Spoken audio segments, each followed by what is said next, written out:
have to read 16th shloka. Natyashnatastu yogosti najaikantam anashnadaha nachati swapnashirasya jagrato naiva charjuna. So Krishna prescribes in the shloka things in moderation, not in excess, uh, not something that's low. Neither low tapasya, not excess tapasya. So Prabhupada saying too much eating means eating more than is required to keep the body and soul together. So the point is one must observe fasting as recommended in the scriptures. One must try to not artificially do something thinking it's an austerity. So Prabhupada is saying, nor can one who artificially abstains from eating manufacturing his own personal process of fasting practice yoga.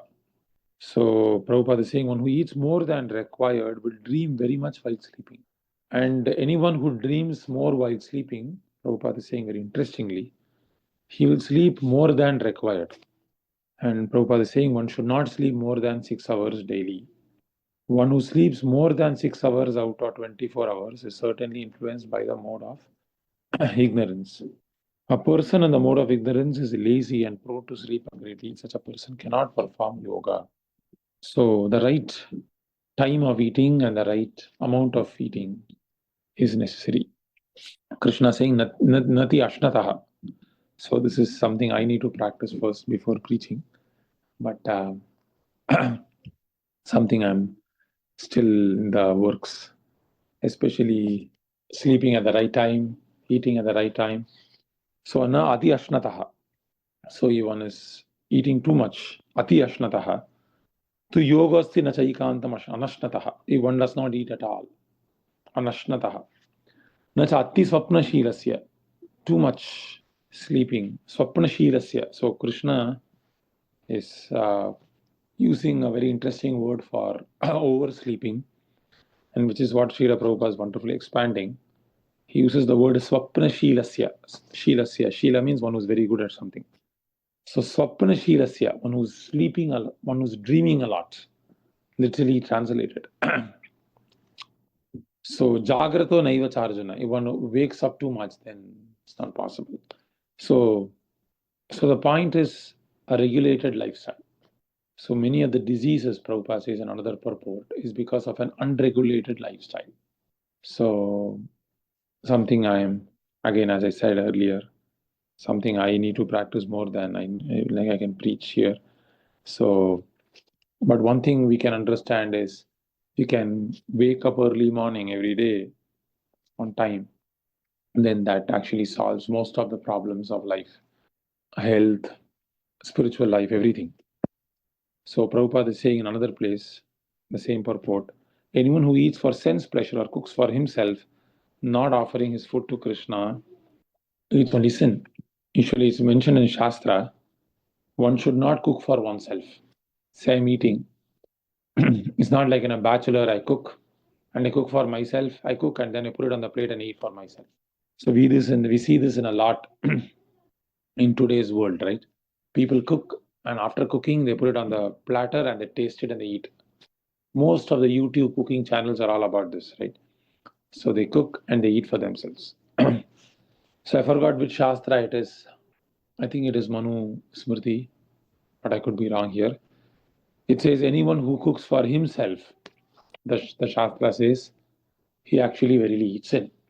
So, of course, devotee is not subject to this sin because anything he cooks only for the Lord. So, one who eats sin and eats more than is allotted to him. So, Ishavasya midam sarvam yatki jagatyam jagat tena taktena bhujjita magrita kasis vindhanam. So, different people have different prakriti. Someone might have to eat more, sleep more, and so on. So the Dharma Shastras prescribe, the Grihya Sutras prescribe how much should a brahmachari eat, how much should a grahastha eat, how much can a vanaprastha eat, how much can a sannyasi eat.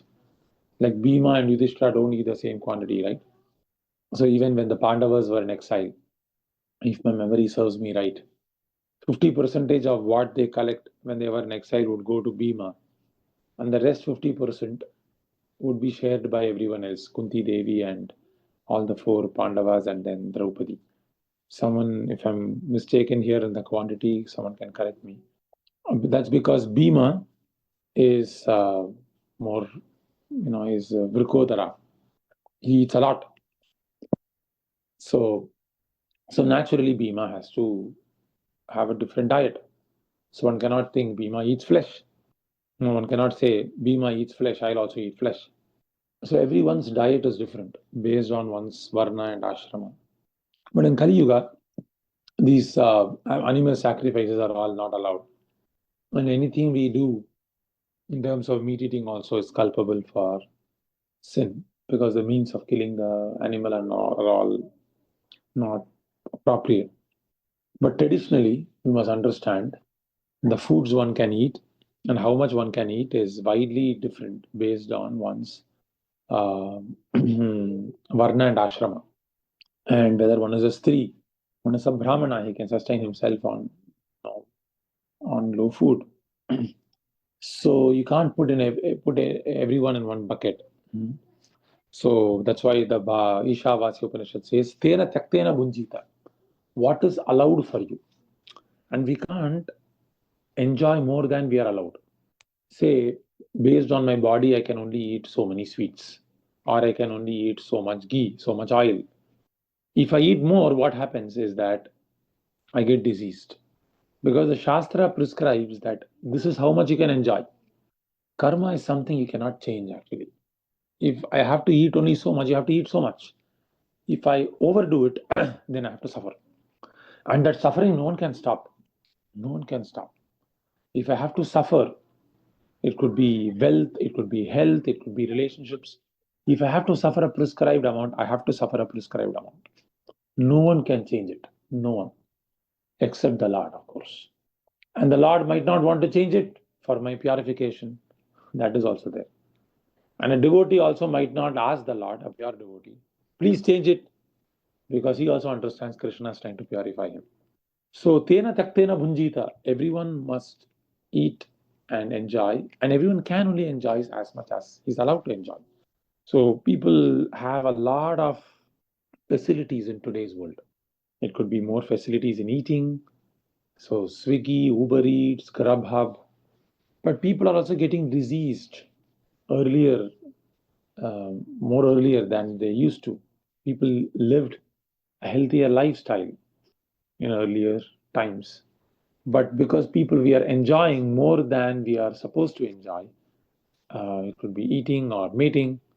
Sometimes people mate, in the name of dating, people have all sorts of sexual promiscuities. And there are so many sexual transmitted diseases. So sometimes when I go to the doctor, there is a long list you fill in, and they usually say, the doctor asks, how is your, uh, sexual relationship, this, that. Of course, when I go to Indian doctors, they know our lifestyles, but typically, when I browse some forums, you see they have a very sexual promiscuous lifestyle, and many things are actually passed off, and people don't realize it, and they suffer a lot. So when we enjoy more than the scope of dharma allows, then there are a lot of issues. There is a lot of pain. So tena taktena bhunjita. So everyone must enjoy, everyone can enjoy, and everyone must enjoy for his own protection only as much as he is allowed to enjoy. Material sense gratification is not disallowed in the Vedas. It is allowed. It is allowed because it's a need of the body, but it is done under regulation. So, tena tyaktena bhunjita. Ishavasya Upanishad says if one enjoys more than one is allotted, then one actually suffers a great deal.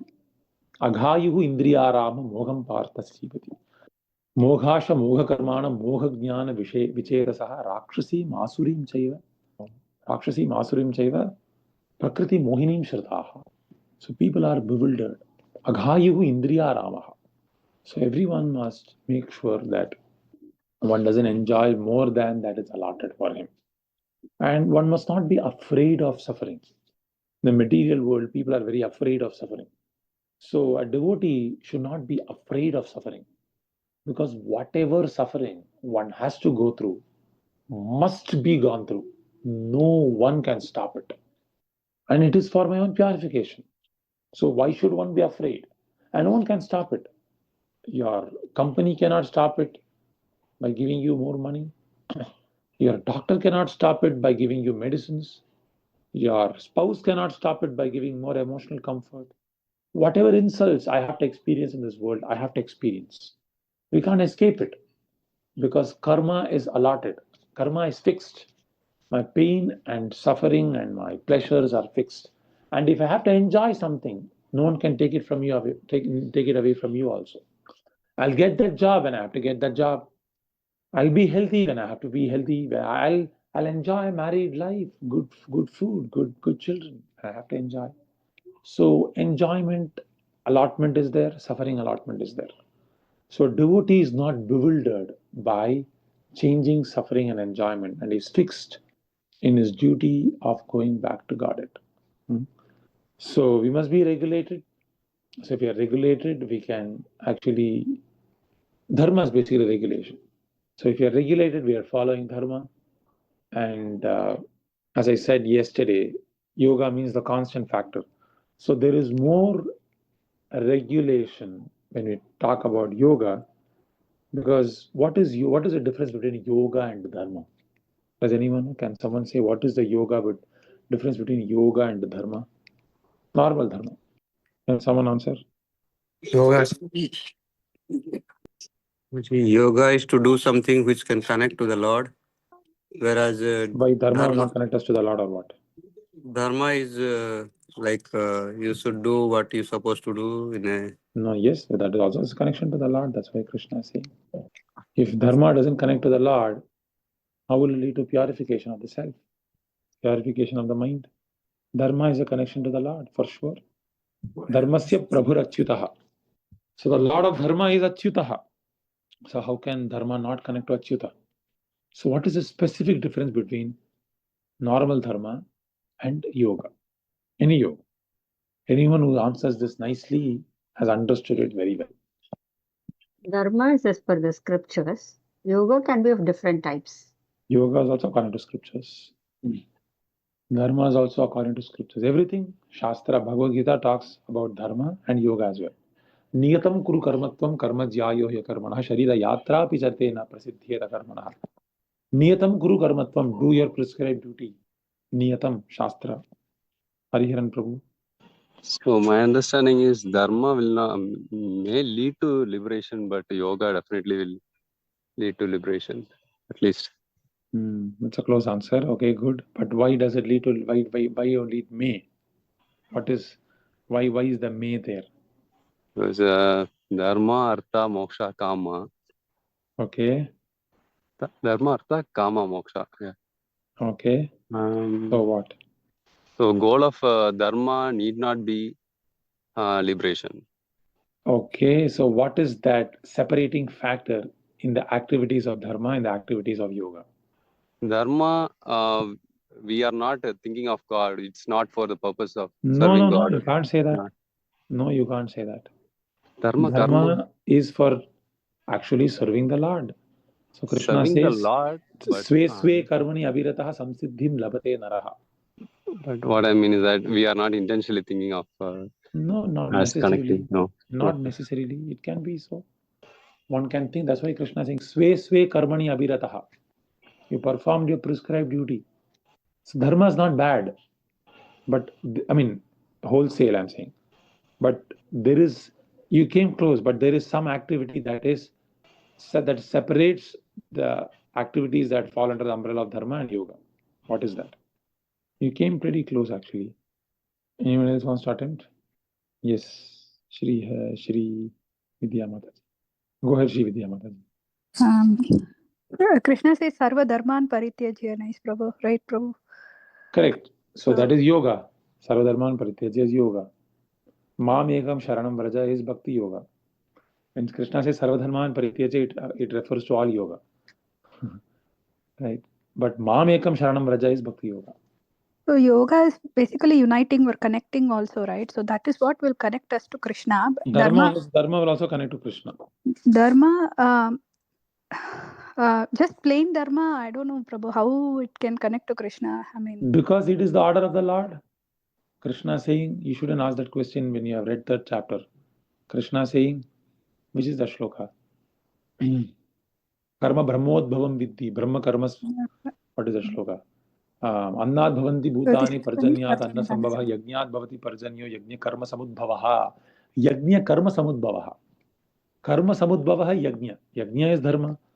Karma brahmodbhavam vidhi. Where is this karma coming from? Brahma udbhavam vidhi. It comes from Brahma. It comes from the Vedas. And Brahma akshara samudbhavam. And the Vedas are coming from the Lord. Yasya nishvasitam hi vedaha. So how can you say Dharma will not connect to the Lord? probably the Dharma that's referred is the spiritual. Any Dharma will connect to the Lord. Okay. Any Dharma that is prescribed in the Shastra, if you do according to Shastra, it will connect to the Lord. Okay. So Prabhuji, I think when you follow your Dharma, when you act according to your Dharma, you don't have to necessarily be doing any kind of yoga. I mean, unknowingly, you could be doing any type No, of Mama, yoga. the question is what are the activities that are different between Dharma and Yoga? I'm looking for two words to give you a clue. Okay, I'm just going to give it out. So, Artha and Kama can be present within the gambit of Dharma. But Artha and Kama cannot be there in Yoga. That is only difference. Okay. Dharma can accommodate Artha and Kama. Okay. I want to become rich. I want to enjoy this. Fine. No problem. Dharma will accommodate it. But in Yoga, there is no accommodation of Artha or Kama. If there is Artha and Kama, it cannot be Yoga. Clear? Is everyone clear? That's why I said Hariharan Prabhu came pretty close. In Buddhi Yoga, there is Artha, right, Prabhu? Bhakti Yoga, there is no Artha. Artha means money. No, not in Bhakti Yoga, but in Buddhi Yoga. Buddhi Yoga also there is no Artha. Artha means I want some resources. Artha means I want resources. Kama means why do you want resources? To enjoy. I want money, I want a salary. Why? I want to enjoy. So Artha means I want resources. I want a house, I want good health, I want X, I want Y, I want Z. Why? Kama, to enjoy. I want good progeny, I want a son, I want a daughter. I want to get my son married. So these are Artha. I mean, these are Kama actually. Some of them are Kama. But Artha means resources. But you can't enjoy with unless you have resources. And you cannot have Artha without Dharma. So that's why the Vedas are saying, you get Dharma, and when you have Dharma, then Artha will follow. And when this Artha is there, Kama is like automatically there. Is it clear? Okay, if no one has any questions, we'll stop here. Hare Krishna and Hare Krishna. Thank you. Prabhu. Thank you, Prabhu. Prabhu. Hare Krishna. Thank you, Prabhuji. Hare Krishna. Then we're pronounced. Thank you, Prabhu. Hare Krishna. Hare Krishna Prabhu.